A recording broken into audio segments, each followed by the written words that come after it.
네, 기도하겠습니다. 하나님 아버지 감사합니다. 하나님께서 긍휼하신 하나님이시기에 얼마나 감사한지 모르겠습니다. 저희들의 죄악, 저희들의 숨겨진 죄들 얼마나 많습니까? 그런데도 주님께서는 이 모든 것들을, 은밀한 죄들을 모르신다, 없다 라고 말씀하시고 저희들을 불쌍히 여기셔서 불러주시고 예수 그리스도를 통해 모든 죄를 사하시고 용서해 주셔서 감사합니다. 오늘 시간 주 하나님의 그 은혜를 기억하고 말씀 가운데 큰 은혜를 베푸셔서 정말 하나님의 마음을 깨닫고 온전히 주님 앞에만 경배와 찬양을 돌리게 하옵소서. 모든 영광 주님 앞에 돌려오며 예수님의 이름으로 기도합니다. 아멘. 네, 감사합니다. 하나님께서 오늘 이 하시는 말씀, 저희들에게 원하시는 마음이 어떤 마음인가? 오늘 본문 말씀을 통해 큰 하나님의 은혜를 받으시기를 예수님의 이름으로 축원드립니다. 정말 하나님의 마음이 어떤 마음입니까? 저희를 향하신 마음이, 우리가 이제 추상적인 하나님은 선하십니다. 선하신 하나님. 추상적이고 우리가 와닿지 않을 수가 있어요. 정말 하나님 선하신 거 맞아. 선하시면 이런 일이 벌어질 수가 없지. 이런 일들 얼마나 많습니까? 그래서 와닿지 않는 하나님. 우리가 왜 와닿지 않을까? 정말 오늘 이 하나님의 말씀을 묵상하면서 정말 하나님이 어떤 하나님인가를 깨닫는 저와 여러분 되기를 축원드립니다. 본문 말씀 시작할 때 그러죠. 54장 1절에 이해가 안 되는 말씀이죠. 읽어보면 그렇습니다. 잉태하지 못하며 출산하지 못한 너는 노래할지어다. 이 말씀이 맞는 말씀일까요? 우리가 생각할 때 출산하지 않은데 잉태하지 못한데 노래하라. 놀랍죠? 잉태하지도 못하고 출산하지도 못하는데 노래하라. 산고를 겪지 못한 너는 외쳐 노래할지어다.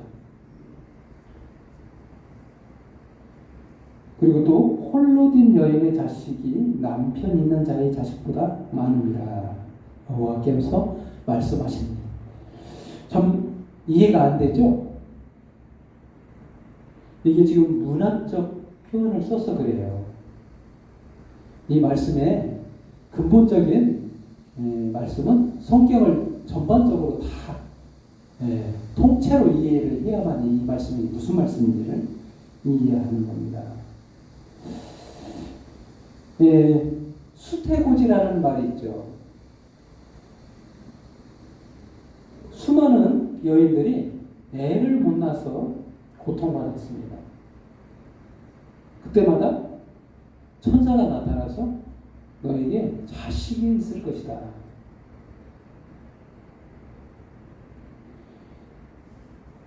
심지어는 그 사라, 아브라함의 아내 사라도 경수가 끊겨서 자녀를 잉태할 수 없는 그 상태. 그래서 천사가 나타나서 하는 말. 명년 이때에 1년 후에 네가 애를 낳을 것인데 그것을 하나님께서 너에게 은혜를 베푸신 것이다. 수태고지를 하죠.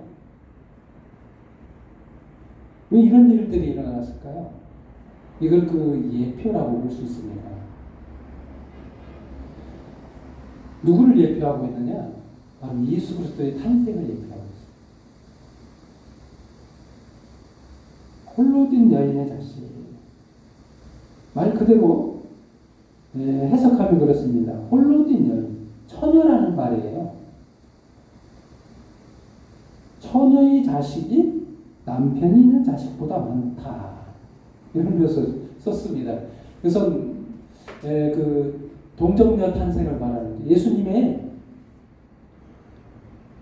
예수님을 통해 새 생명을 얻는 수많은 자녀들, 영적인 자녀가 혈과 육으로 태어난 남편 있는 자녀보다 많게 될 것이다 라는 바로 하나님의 말씀인 거예요.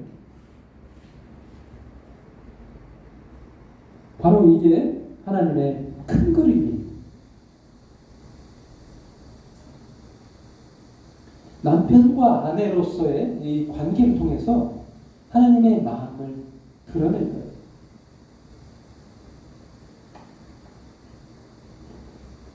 세상 사람들 요즘은 별로 그렇게까지 자녀에 대한 중요성을 잘 모르는데 아브라함과 그 당시 아브라함 족장 시대의 그 자녀는 굉장히 중요했습니다. 왜 그러냐면 그 자신이 가지고 있는 모든 것을 물려줘야 되기 때문에 유산상속이라는 그런 개념으로 생각해요. 우리 좀 잘 이해를 못할 수 있어요. 문화적인 거기에 좀 많이 바뀌었기 때문에.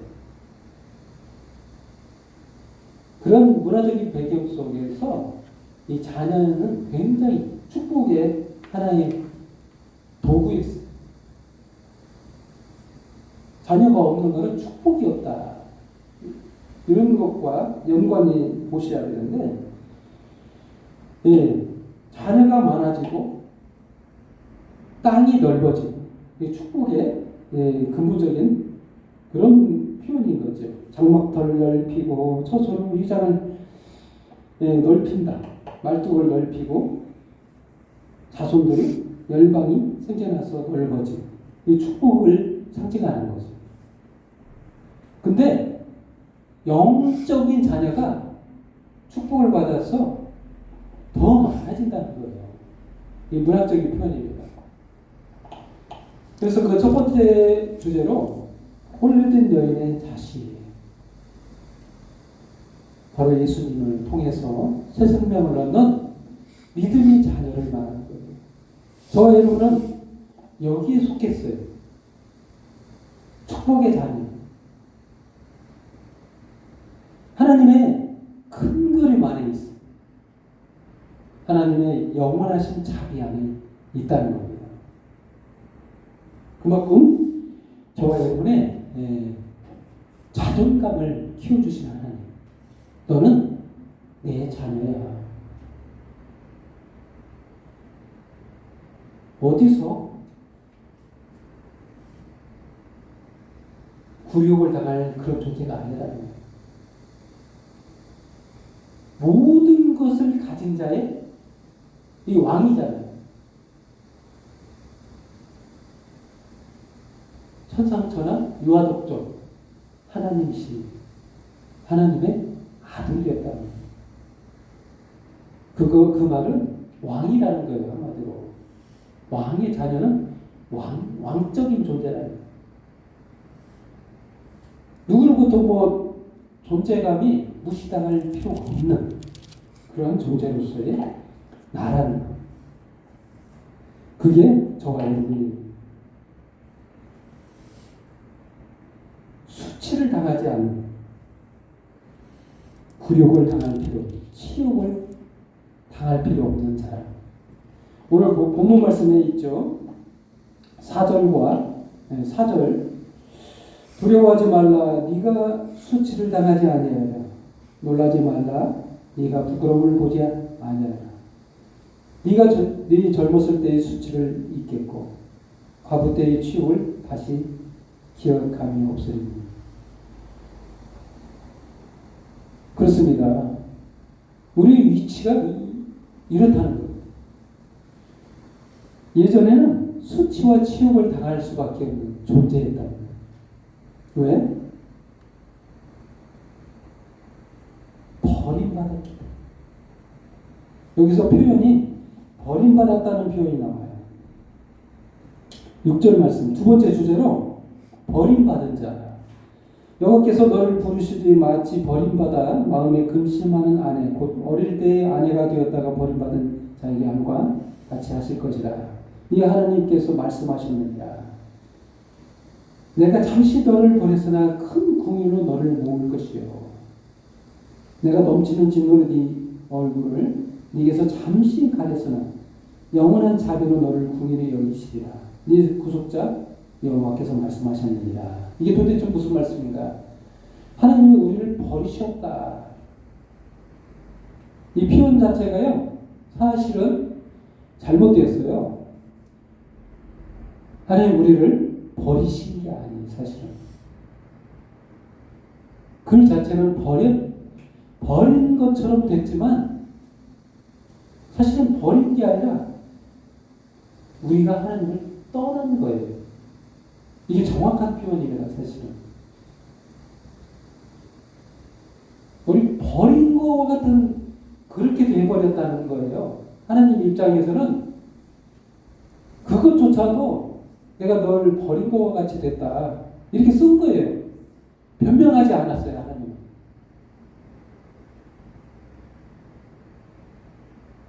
버린 게 아니라 하나님을 떠났죠. 이게 정확한 표현입니다, 사실은. 최초의 아담이 선악과를 따먹고 하나님을 떠났어요, 사실은. 인간은 하나님, 당신은 하나님이시고 나는 나야. 나를 별개로 봤어요. 하나의 인격체고 나는 나고 하나님은 하나님이지. 내가 하나님을 떠나서도 나대로 살 수 있어. 이렇게 생각한 게 인간이에요. 버린 게 아니에요. 그런 버렸다는 표현을 썼지만 하나님의 마음이 버리려고 인간을 창조한 게 아니에요.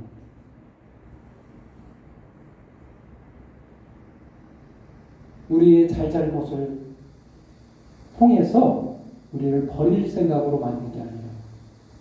인간이 하나님을 떠났을 뿐이에요. 하나님의 마음이 변한 게 아니에요. 하나님의 사랑이 식은 게 아닙니다. 단지 인간이 하나님을 떠났을 뿐이에요. 이걸 버렸다라고 표현한 거예요. 아내라고 하잖아요. 저와 여러분을 아내다라는 표현까지 썼어요. 이는 너를 지으신 이가 네 남편이시라. 남편이 어떻게 아내를 버립니까?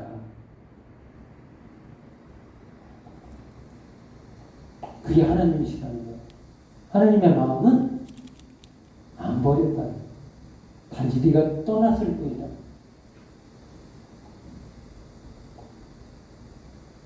네 구속자 이스라엘 거룩하신 이시라. 그는 온 땅의 하나님이시라. 그는 받을 것이요. 근데 다시 궁혈로 너를 모을 것이다. 이 마음을 아셔야죠. 7절 말씀. 내가 잠시 너를 버렸으나 큰 궁혈로 너를 모을 것이다. 이 하나님의 궁혈의 하나님이시라는 것이 얼마나 대단하신 거예요.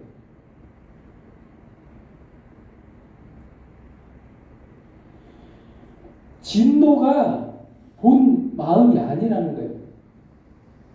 하나님의 그 진노가, 심판이 본 생각이 아니라는 거예요. 8절 말씀. 내가 넘치는 진노로 내 얼굴을 네게서 잠시 가렸으나 영원한 자비로 너를 궁일히 여기시리라. 이 구속자 여호와께서 말씀하신, 이게 본 마음인 거예요. 궁휼하시고 영원한 자비가 하나님의 본 마음, 선하신 하나님의 마음입니다. 버린 게 맞습니까? 여러분 잘 생각해 보세요. 하나님이 나를 버렸어요? 내가 떠난 거예요. 버린 게 아니에요. 하나님이 버렸다면요, 다시 구일하실 마음으로 다시 받아주지 않아요. 영원한 하나님의 마음이 어떻게 변덕이 있을까요? 변덕이 없어요. 한 번 사랑하면 끝까지 사랑하신 분이에요. 단지 우리가 떠났을 뿐이에요. 떠난 그 마음을 다시 불쌍히 여기셔서 다시 돌아오게 하신 하나님 그 마음. 여러분이 그 마음을 아셔야 돼요.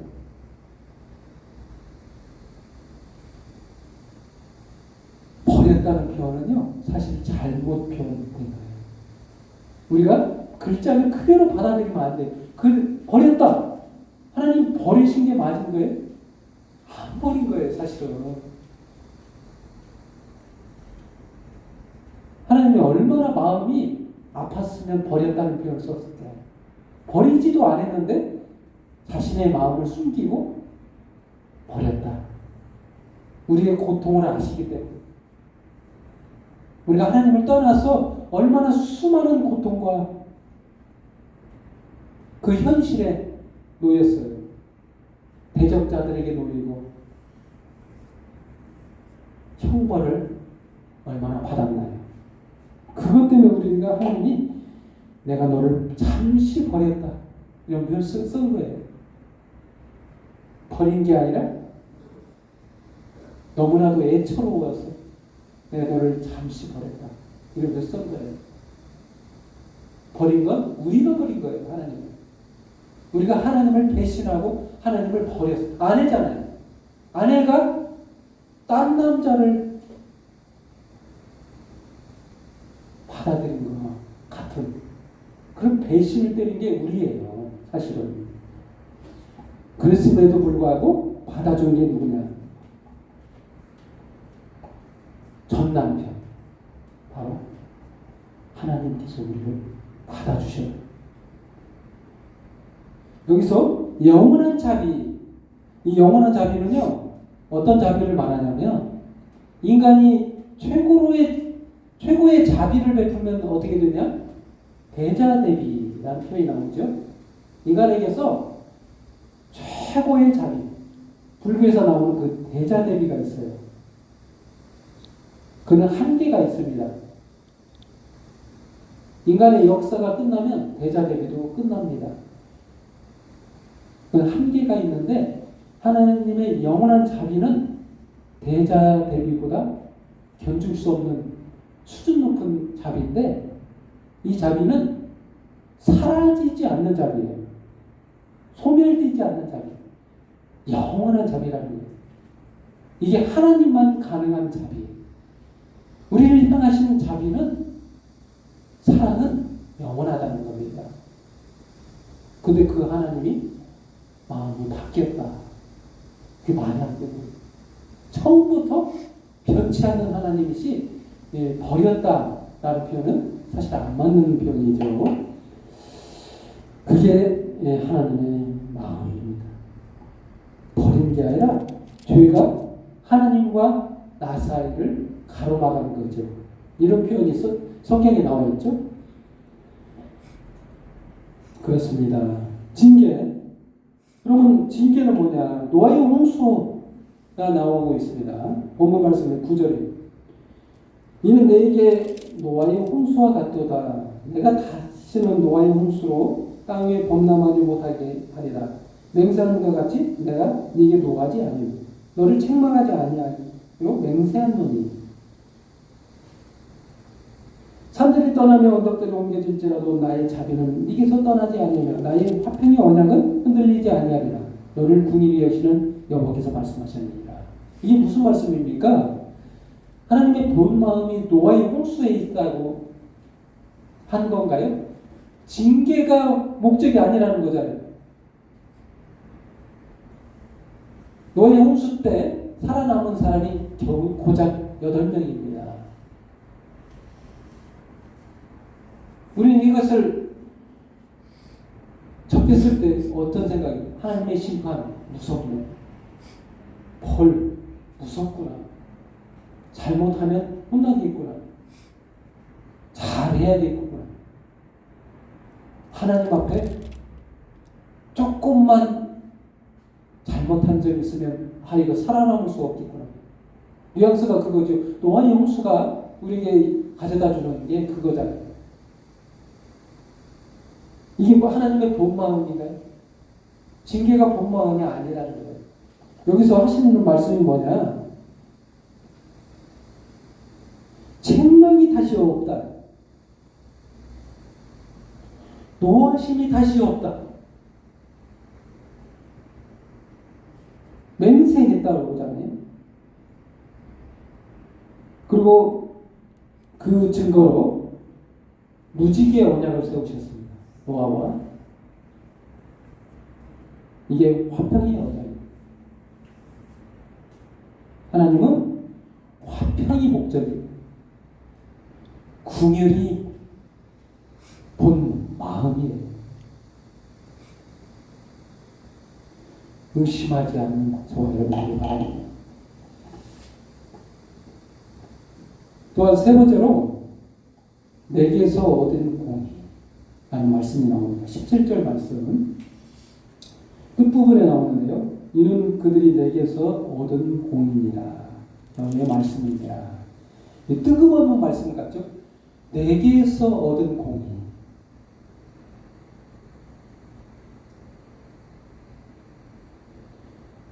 아무리 하나님이 자비가 많으신 하나님이라도요, 우리 죄가 있다면 죄가 남아있는 인간은요 벌을 받아야 됩니다. 참 이게 놀랍죠? 능력이 많으신 하나님, 하나님이 손이 짧아서 못 구원하시는가? 하나님이 능력이 없어서 우리를 구원하시지 못하는 게 아니라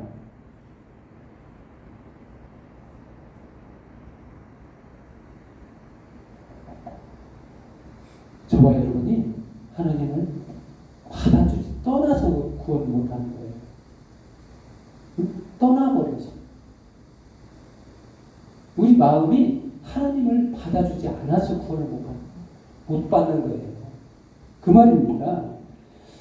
여기서 그 하나님의 마음은요, 너의 공의로 설 것이며 큰 평안을 있을 것이며 13절과 14절 말씀에 그런 말씀이 있죠. 공포도 네게 다시 없다. 두려워하지 아니할 것이다. 학대가 네게서 멀어질 것이다. 분쟁을 일으킬지라도 나로 말미암지 아니한 것이니. 이게 무슨 말이냐면요,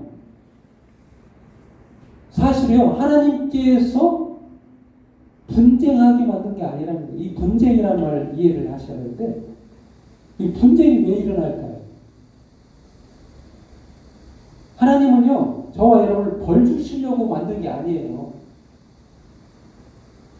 인간에게 죄가 들어오자 분쟁하게 되는데요, 누구랑 분쟁하느냐? 사단과 분쟁을 합니다. 왜요? 죄 때문에. 바로 공의의 하나님이죠. 하나님은요 공의의 하나님이에요. 공과 사가 명확합니다. 잘못한 것은 벌 받아야 돼요. 잘한 것은 상 받아야 돼요. 이런 하나님이신데, 이래야 또 정확한 하나님이시죠. 나쁜 사람에게 나쁜 짓 했는데도 불구하고 상을 주면 안 되는 거잖아요. 이게 불법이잖아요.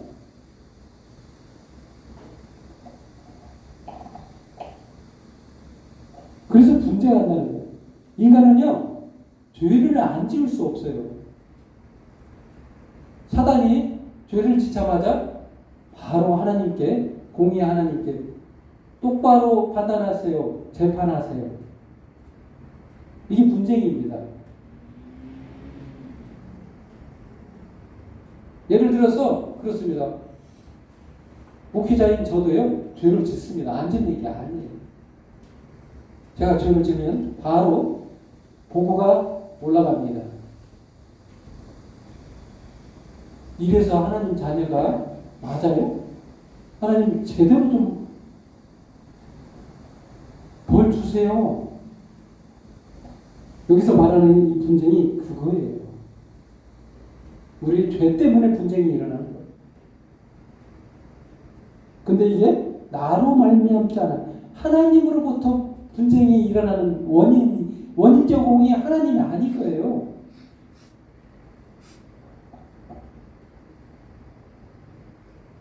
근데 하나님께서 말씀하시는 게 뭐예요? 누군지 너와 분쟁을 일으키는 자는 너로 말미암아 패망하리라. 놀라운 말씀이죠? 저와 여러분의 분쟁거리를 두고 하나님께서 너와 분쟁하면 이 분쟁하는 자, 그 자는 패망한다. 우리가 이긴다는 말이죠? 왜 이길까요? 바로 조금 전에 말한 내게서 얻은 공의로 말미암아 승리한다는 말이에요. 이게 십자가의 죽으심을 통해서 저와 여러분의 모든 죄가 사해졌기 때문에 가능합니다. 여기서 하나님으로부터 온 공의, 예수 그리스도로 말미암아 온 우리들의 이 죄책이요 다 사해졌기 때문에 가능한 거예요. 분쟁하면 할수록 누가 지냐면 사단이 지는 거예요. 왜? 죄가 없기 때문에. 죄가 다 사해졌기 때문에. 그 말입니다. 이게. 그 숯불을 불어서 자기의 쓸 연장을 제조한 장인도 내가 창조했고 파괴의 진멸한 데도 내가 창조했으니 너를 치려고 제조된 모든 연장이 쓸모가 없을 것이다. 일어나 너를 대적하여 송사하는 모든 여가 너는 네게 정죄를 당하려니 역으로 정죄를 당해. 이게 진짜 역사적으로 일어난 사실이에요. 예수님은요 아무 죄가 없는데 저와 여러분의 죄를 짊어지시고 십자가에 죽어주셨죠. 그리고 이 송사에 사단이 관여했어요. 인간의 모든 죄를 짊어졌으니 죽어야 마땅합니다. 라고 사단이 예수님의 사형 선고를 선언하기를 요구했어요. 하나님께서도 허락하시고. 근데 이게 패망으로 보였던 예수님의 그 죽음. 이것이 사단의 결정적 실책. 죄가 드러났어요. 사단의 죄가 죄 없는 예수를 사형 선고에 떨어지게 했기 때문에 사단의 결정적 죄가 드러납니다. 인간은 예수님의 십자가의 보혈을 통해 모두 다 공의를 얻어내요. 하나님의 공의를 얻습니다. 저와 여러분의 그 공의를 의지해서 십자가의 공로에 의지해서 모두 다 승리한다는 거예요. 이긴다는 거예요. 앞으로요 송사가 없어요. 정죄함도 없습니다. 비판도 받을 필요도 없어요. 판단받을 일이 없다는 얘기입니다. 저와 여러분은 십자가의 공로를 통해 이미 죄가 사해지기 때문에. 아멘. 그렇습니다. 결론을 내리겠습니다. 하나님의 본 마음이 뭐냐? 바로 사형 원도를 내려서 우리를 죽게 만들려는 게 하나님의 심판에 하나님의 마음이 있는 게 아니라 영원하신 자비, 궁유, 선하신 하나님이 그 마음이 뭐냐면 저와 여러분을 구원해서 사랑하고 모든 것을 주시려는 하나님의 그 사랑, 그게 하나님의 본 마음인 거예요. 아멘. 그 마음을 의지해서 살아가는 저와 여러분이 되기를 예수님의 이름으로 축원드립니다. 기도하겠습니다. 하나님 아버지 감사합니다. 자비하신 하나님 감사합니다. 선하신 하나님이기에 우리가 살 수 있었습니다. 지금도 호흡하며 주님의 주님 앞에 입술을 열어 모든 영광을 주님 앞에 돌려오니 주님께서 다 하셨습니다. 오직 주님만 영광을 받아옵소서.